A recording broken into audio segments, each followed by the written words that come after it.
अस्सलाम वालेकुम दोस्तों, मेरा नाम है मोहम्मद ज़ुबैर और आप देख रहे हैं revert to Islam YouTube channel. ये जगह जो कि आप इस वक्त अपने स्क्रीन पर देख रहे हैं, ये वह मकाम है जहाँ पर ईसा अलैहिस्सलाम दज्जाल को कत्ल करेंगे और इस जगह का नाम है बाब लूत, जिसका जिक्र सही हदीस के अंदर मौजूद है। इस वक्त बाब लूत की मस्जिद पर आधा चर्च और आधी मस्जिद मौजूद है, जो कि सुल्तान सलाहुद्दीन अय्यूबी ने तामीर करवाई थी। और इस चर्च के अंदर सेंट जॉर्ज की कब्र मौजूद है, जिन्हें इस्लाम के अंदर हज़रत खिज़र अलैहिस्सलाम कहा जाता है। एक साथ चर्च और मस्जिद की मौजूदगी यहाँ पर इसलिए है क्योंकि इस इलाके के अंदर टाइम टू टाइम कई कौमों ने हुकूमत की है और ये इलाका क्रिश्चियन के पास भी रहा, मुसलमानों के पास भी रहा और इस वक्त भी यहूदियों के कब्ज़े में है। दज्जाल जो कि कुर्ब क़यामत का बदतरीन फितना है, वह दरअसल यहूदी नस्ल से होगा। वह इंतहाई सौदाबाज होगा, जिसके माथे पर वाज़ेह तौर पर काफिर लिखा हुआ। वह खुदाई का दावा करेगा और एक आँख से काना होगा। इसके माथे पर काफिर लिखा होगा और 70,000 इस्फहान के यहूदी इसके साथी होंगे। ज़्यादातर औरतें इसकी साथी होंगी। वह बहुत ही तेज़ी से सफ़र करेगा, दुनिया के चक्कर लगाएगा। सिवाय मक्का और मदीना के अलावा वे दुनिया के हर एक जगह पर दाखिल होकर अपनी तबलीग करेगा। इमाम मेहदी अलैहिस्सलाम के ज़हूर के बाद दज्जाल दुनिया के अंदर ज़ाहिर होगा और इससे पहले इसके पैरोकार इसकी तमाम फ़ौज और इसके नेटवर्क को तैयार कर चुके होंगे। बस इसकी ताजपोशी यानी इसे बादशाह बनाना बाकी होगा। वह पूरी दुनिया के अंदर घूमकर खुदाई का दावा करेगा और कमज़ोर अकीदा के मुसलमान और दुनिया के हर एक मज़हब के मानने वाले कमज़ोर अकीदा के लोग इस पर ईमान ले आएंगे। वो इमाम मेहदी अलैहिस्सलाम के ख़िलाफ़ अपनी बहुत बड़ी फ़ौज जंग के लिए इकट्ठी करेगा और अपनी फ़ौज के साथ इमाम मेहदी अलैहिस्सलाम और उनकी फ़ौज का मुहासबा दमिश्क की एक जामिया मस्जिद के इर्द गिर्द करेगा। इसकी फ़ौज जामिया मस्जिद के आसपास मौजूद होगी और इमाम मेहदी अलैहिस्सलाम और उनकी फ़ौज किसी बिल्डिंग के अंदर मौजूद होंगे।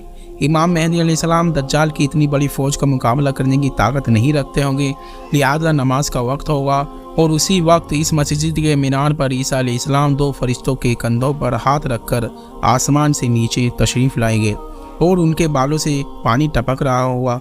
वह इमाम मेहदी अलैहिस्सलाम के पीछे नमाज़ पढ़ेंगे और दज्जाल इन्हें देखकर ऐसे पिघलेगा जैसे पानी के अंदर नमक पिघलने लगता है। हज़रत ईसा अलैहिस्सलाम इसकी फ़ौज का मुकाबला करके इसे शिकस्त देंगे और इसी दौरान दज्जाल भागकर अपनी जान बचाकर एक ऐसी जगह पर जहाँ पर इसके लोग यानी यहूदी इसे पनाह दे सके वहाँ पर पहुँच जाएगा और यह जगह होगी मकाम लूत। इसी मकाम लूत पर ईसा अलैहिस्सलाम बाकी यहूदियों और दज्जाल को कत्ल करेंगे और पास मौजूद कुएं के अंदर उसकी लाश को फेंक देंगे, सलीब को तोड़ देंगे और पूरी दुनिया पर इसके बाद एक ही मज़हब और एक ही हुकूमत होगी और अल्लाह का कानून होगा।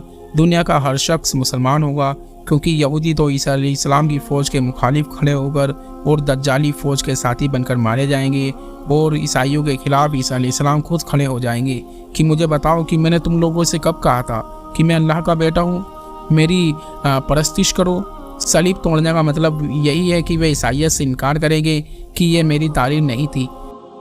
तारीख़ी एतबार से लोद एक बहुत ही पुराना शहर है और तकरीबन 5250 कबीले मसीह में भी यहाँ पर इंसानी आबादी के निशान मौजूद हैं, जो इस बात की तरफ इशारा करते हैं कि ज़माने कदीम के अंदर भी यहाँ पर आबादी मौजूद थी। लेकिन तारीख़ के अंदर इसका सबसे पहला जिक्र मौजूद था 1500 कबीले मसीह के अंदर। मिस्र की तारीख़ में शहर पर कई कौमों का कब्ज़ा रहा और इसे फ़तेह करने वालों लोगों ने इसको कई नाम दिए।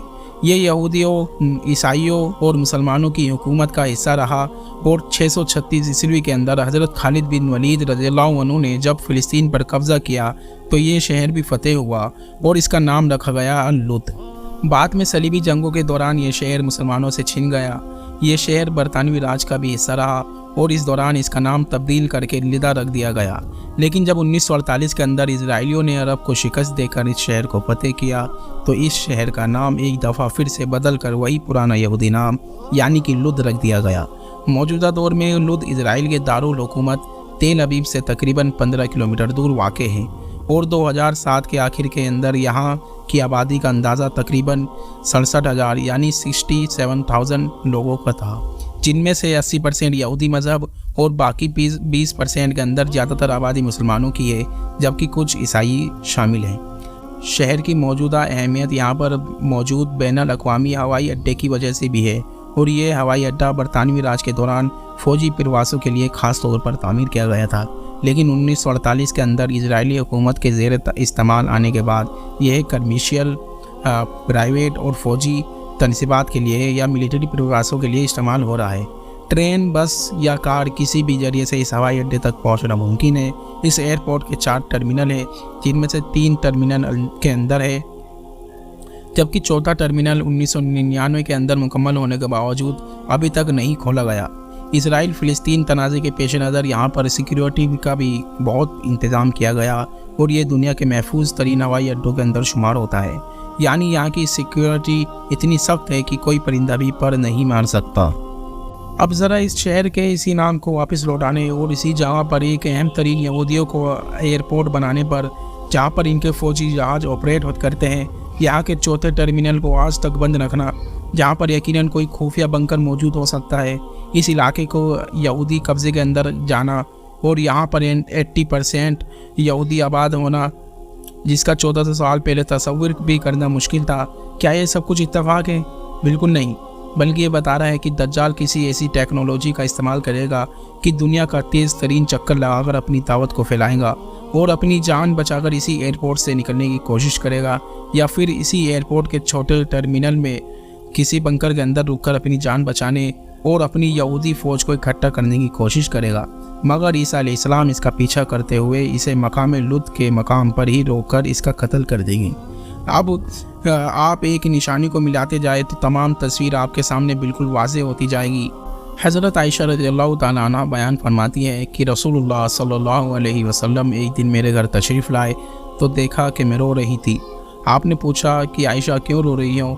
मैंने अर्ज़ किया कि या रसूलुल्लाह, आपने दज्जाल का जिक्र इस तरह से फरमाया है कि गम के अंदर बेसाख्ता मुझे रोना आ गया।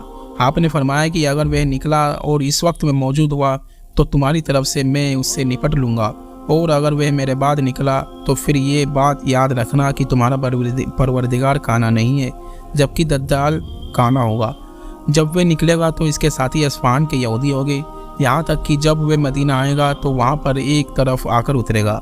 इस वक्त मदीना के 7 दरवाजे होंगे और हर दरवाजे पर 2 फरिश्ते निगरान होंगे, जो कि इसके अंदर आने से पहले इसको तलवारें लेकर रोकेंगे, इसे अंदर दाखिल नहीं होने देंगे।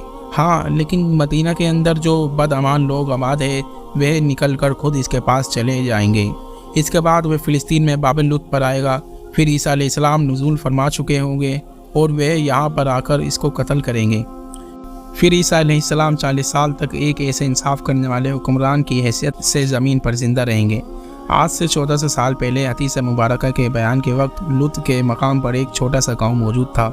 हज़रत ईसा अलैहिस्सलाम के हाथों दज्जाल के इस मकाम पर कत्ल की बज़ाहिर कोई वजह समझ नहीं आती थी, लेकिन मुसलमानों ने कई सालों तक इस बाबिल लुत की अहमियत को जानने की कोशिश की, जो आज इस एयरपोर्ट और यहूदी आबादकारी के आबाद होने के बाद वाज़ेह तौर पर हमें समझना शुरू हो गया है कि बेशक अल्लाह के रसूल ने बिल्कुल सच फरमाया था।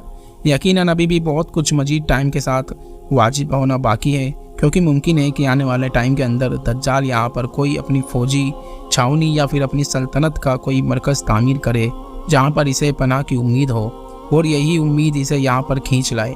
लेकिन हज़रत ईसा अलैहिस्सलाम जो कि ज़मीन पर फितनाए दज्जाल का खात्मा करने के लिए उतारे गए होंगे, वे इसे भागने से पहले ही पकड़ लेंगे और कत्ल कर देंगे। यूँ दुनिया से हमेशा के लिए दज्जाल का खात्मा हो जाएगा और पूरी दुनिया पर इस्लाम का बोलबाला होगा। अल्लाह ताला हमें समझने की और नेक अमल करने की तौफीक अता फरमाए, आमीन। चलिए मिलते हैं गाइस नेक्स्ट वीडियो में। तब तक के लिए इस वीडियो को अपने दोस्तों के पास ज़रूर शेयर